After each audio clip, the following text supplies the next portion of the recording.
কড়াই গ্যাসে বসিয়ে দিয়েছি। কড়াইটা একটু গরম হয়ে গেলে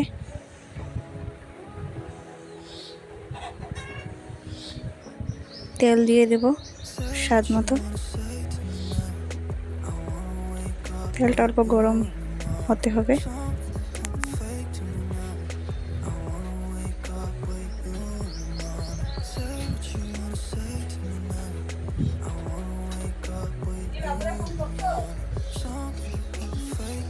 একটু তেলটা গরম করে নেব।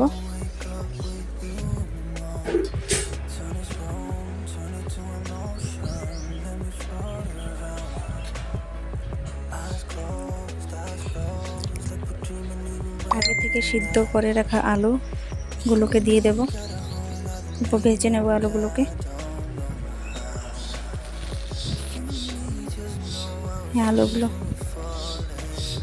আলুগুলো সব ভেজে নেব। স্বাদ মতো হলুদ দিয়ে দেব, লবণও দিয়ে দেব একটু করে।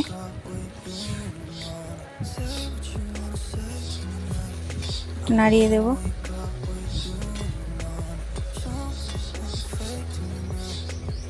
ভালো করে নাড়িয়ে দেব।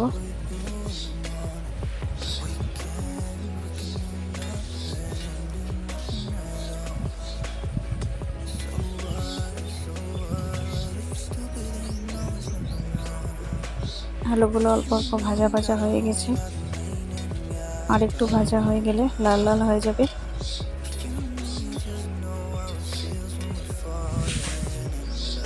আর একটু লাল লাল হলে তারপরে নামিয়ে নেব।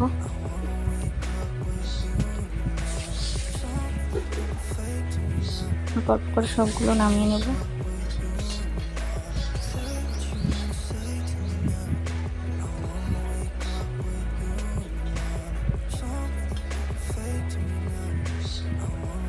আলুগুলোকে লাল লাল করে ভেজে নেব, তাহলে ভালো হবে। তারপরে কড়াইটা ধুয়ে নেব। তারপর তেল দিয়ে দেব। তেল অল্প বেশি করে দিয়ে বানাবে, তাহলে ভালো হবে খেতে। তেলটা একটু গরম হয়ে যাবে, তাতে শুকনা মরিচ দিয়ে দেবে। শুকনা মরিচটা একটু ভাজা ভাজা হবে।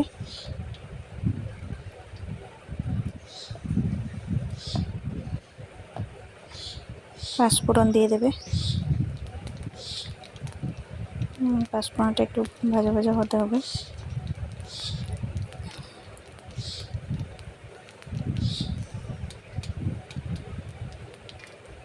তেজপাতা দুটোকে ভেঙে দিয়ে দেবে। তেজপাতা দিলে ভালো লাগে খেতে।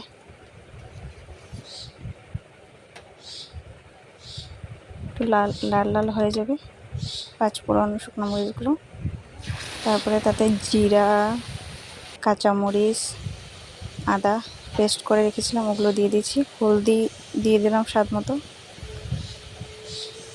হলদি,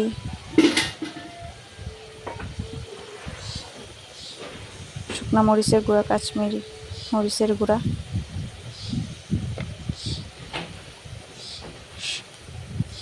স্বাদ মতন লবণ দিয়ে দেব।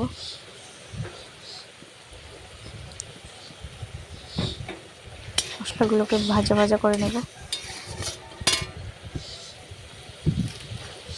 ভালো মতন কষিয়ে নেব।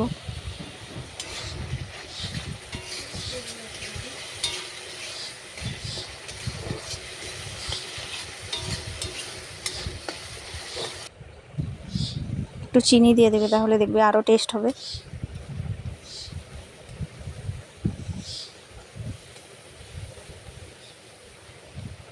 আলুর দমে চিনি দিলে ভালো হয়। মশলাগুলো অল্প ভাজা ভাজা হয়ে গেছে, তাতে একটু জল দিয়ে দেব, তাহলে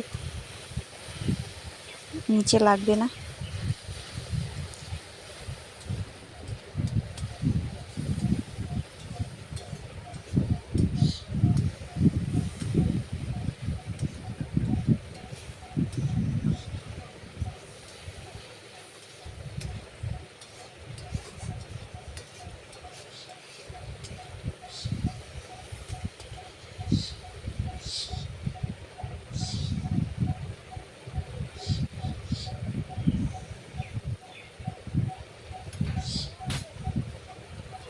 মশলাটা হয়ে গেলে ভালো মতন হতে হবে, মশলাটা ভাজা ভাজা না হলে আবার ভালো লাগবে না।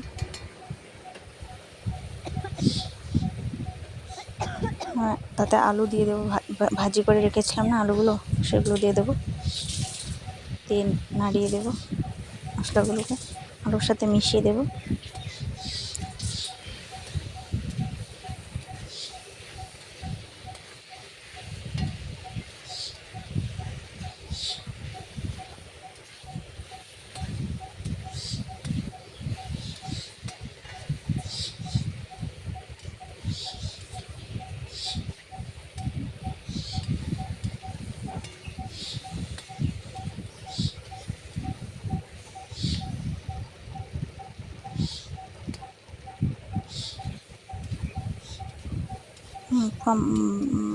মশলাটা পুরো আলুর সাথে মিশে গেছে, শুকনো শুকনো হয়ে গেছে।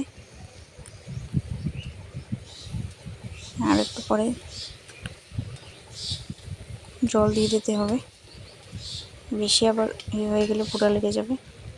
একটু জল দিয়ে দেবো, একটু জল দিয়ে ফার্স্টে কষাবে, পুরা জল দেবে না। যত কষাবে ভালো মতো ততই ভালো হবে খেতে।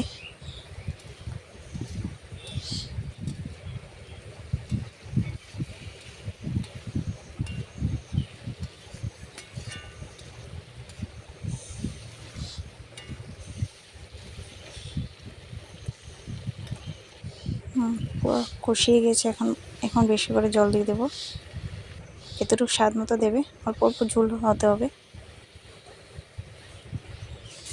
নাড়িয়ে দিলে হয়ে যাবে, নাড়িয়ে দেবো।